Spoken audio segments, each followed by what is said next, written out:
Hello everyone, this is a special video. It's a special request, and it's a fey creature. I wasn't planning on doing any fey creatures for a little while. I was going to do a special on fey creatures, but I did the dryad, and it's only natural that I do another fey creature. This one deserves to be in the 5th edition monster manual. It isn't, so I went ahead and made some stats for this creature, which I'll list in the blah blah down below. This is the nymph.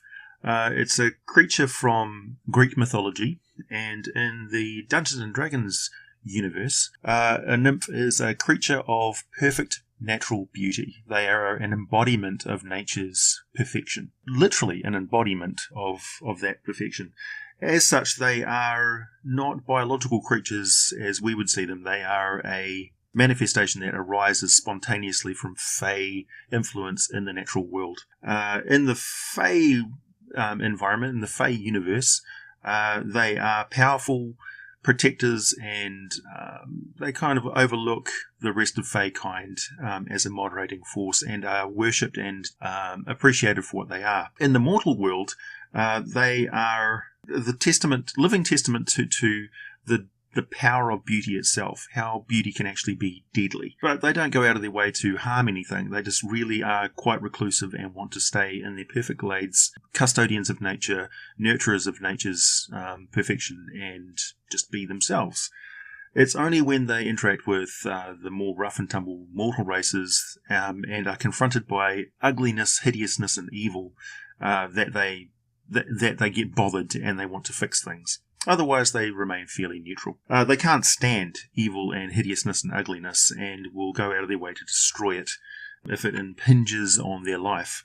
And particularly if monster hunters or people who are looking for alchemical agents or mages who are interfering in the natural world cross their paths, they will take their revenge. And there's a particularly good October 1997 Dragon Magazine Ecology article on a story of just such an event happening. So they are physical manifestations of loveliness and care a great deal for their looks. They spend a lot of time preening. Fashion occupies their days, and they present themselves in the most appealing way possible, often weaving fragrant flowers into their hair. But it's not all vanity and pride, as they are entwined with the natural beauty of the area. In fact, this is the source of their immortality. You can physically stop and kill a nymph for a short period of time, but unless you actually destroy the environment which generated her in the first place, she will keep coming back, kind of like a lich. She'll regenerate after 24 hours back in her glade where she came from. She is able to leave the glade for short periods of time, but she is bound to it as it generates her life force. So she is as much a creature of aspect or spirit as she is a physical form. And physically, they're not very strong. The stats that I've given to the nymph are as follows. It's a medium fey, neutral of alignment. Armor class is 15, mainly due to their supernatural grace and dexterity. Hit points of 60. Speed is 30 feet. They've got a strength of 8. Dexterity of 20. Constitution of 8. Intelligence of 11. Wisdom of 14. And a charisma of 20. They have advantage on all saving throws against disease and sleep. They've got +4 to perception, +6 to stealth, and they are immune to the conditions of being poisoned or charmed. Darkvision out to 60 feet and a passive perception of 14. And they speak common, sylvan, elven. They've got a challenge rating of 4 for 1,100 experience points. Now, they've got natural spellcasting traits, and inherent spellcasting. And they use charisma as their spellcasting ability. Their spell save DC is 14, and they can innately cast the following spells, requiring no material components. At will, they can use Druidcraft, Animal Friendship, or Goodberry, basically like a cantrip. And so that means that plants and animals respond to them, and they can cause plants to spontaneously generate a nourishing Goodberry. And they have a natural affinity and ability to commune with animals because they are a part of nature. At 4 times a day, they can use Detect Good and Evil and Cure Wounds. And 3 times a day, they can use Detect Thoughts or Dispel Magic. And 2 times a day, they can use Conjure Woodland Beings and Dimension Door. They have magical resistance, so they get advantage on all saving throws against all spells and magical effects. Physically, they don't like to attack anyone. They can use a staff, which they can basically grow a sapling out of the ground and pick it up. It's +4 to hit and does 3 points of bludgeoning damage, a wonderful +4. But they generally don't prefer to do that. With their ability to conjure woodland beings, they can have a small army of fae and natural creatures attack for them. Their most potent weapon by far is their ability to charm. They have an ability called Unearthly Beauty, and this is the real potency of the nymph and what they're most famous for. I'll get to that in just a second. Their natural environment, they don't need to breathe or eat. They love to live in dells or glades, pools, natural waterfalls, places of just soaring beauty. The sort of place where you come across it unexpectedly and it stops you in your tracks as you stop and admire and gaze upon it. So they have treasure that's normally it's trinkets and particularly gems that are given to them by their lovers or admirers, and they'll place them in places where they catch the light to sparkle and better show off the natural features. Their glades or place where they are generated from, they take enormous pride in it. So if you give the nymph something which enhances that beauty in some way, that will gain you great favour with them. Otherwise, they can use their charm effect on you to get you to do whatever they want. In most cases, they also have a collection of potions which they make out of purely natural ingredients, and they normally take the form of curing disease, potions of curation, curing wounds and things. And they mainly use those on other fey creatures and natural creatures in their environment that they heal. They love to associate with the Fey guardians, such as unicorns and things like that, who were created by powerful Fey to protect the natural world and particularly protect areas of the Fey world. And they go to great lengths to protect any Fey creatures or guardians in their environment, and by use of their charming power.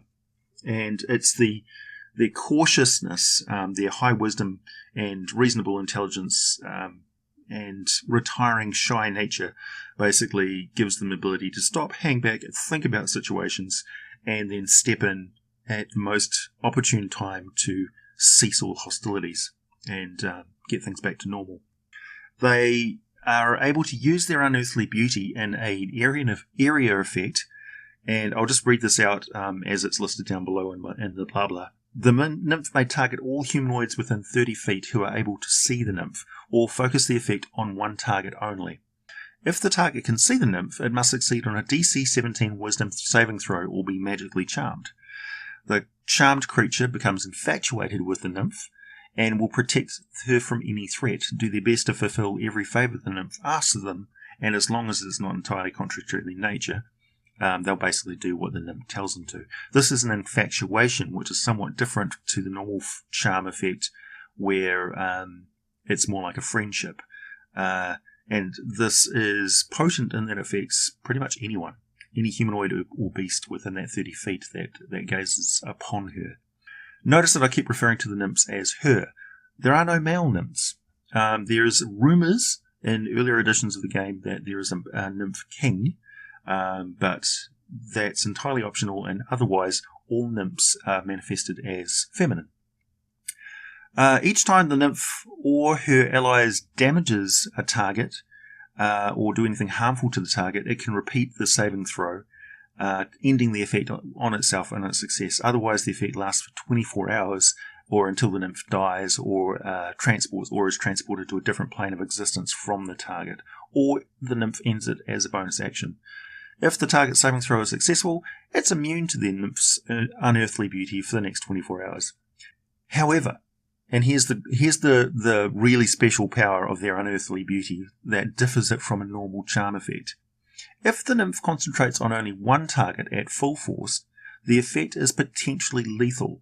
The DC saving throw becomes 18, and the result of the target saving throw basically dictates what happens to them. On a successful saving throw of rolling a over the DC 18, no effect as per normal. If they fail by less than 4 points, the target's merely charmed as I just described.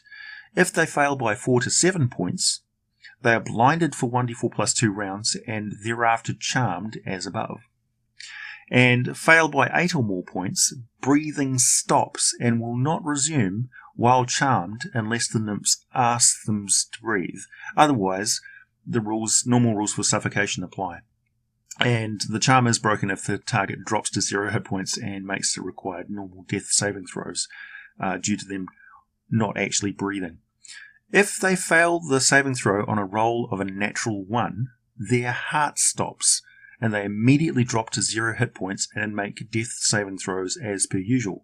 If they survive that ordeal, obviously, they break the charm effect as well. So there is a potential, although somewhat lessened for 5th edition, for somebody who fails that specific targeted charm effect to actually drop dead from a heart attack. Just when confronted with a beauty that is so pure, their mind and body can't even handle it. They go into cardiac arrest, shock, or one of their autonomic functions of breathing shuts down while they are in the presence of this divine being. So that's nymphs for you. The best way I find to use nymphs in the game is peripherally, or as a patron that the player characters are dealing with, or as a force that they weren't expecting, that they come across all of a sudden because they've meddled in things and it's affected the nymph negatively, and the nymph has stepped in to stop them. And then it becomes an interesting thing because the nymph isn't necessarily a creature of good, it's a neutral creature of nature. And nature, at times, is an uncaring beastie that can be regarded as a force more than a beneficial thing. So if you incur the wrath of a nymph, it will kill you if it sees fit. And that can take the effect of just simply leading you off a cliff, or leading you into a glade of very dangerous creatures, or giving you instructions that would be of huge detriment to you, your career, your social standing, your reputation, or your life. So, yeah, don't underestimate the power of the nymph to charm and to manipulate mortal creatures. The nymph is immortal and will live until their environment is destroyed. And they can generate, from the actions of other fey creatures, creating glades that will be beautiful enough to create another nymph. And nymphs can be found either in the Feywild or quite often within the boundaries of a Fey portal, where they find it easier to step over the threshold and back into the Feywild if they are a part of the mortal world. Fey who are of the Fey naturally are different from those who are generated and exist in the mortal world. The mortal world Fey must be more retiring and less involved. They don't have freedom to move everywhere like the native Fey nymphs do. So they're more protective, more reclusive, more shy and retiring, and more defensive. Whereas the nymph of the Feywild, if you're in their environment and you do something to cross them, it could be catastrophically bad, where they'll go on the offensive and actually hunt you. So, yeah. That's Fey for you. Thank you very much for that wonderful request, and I'll be back with another video shortly.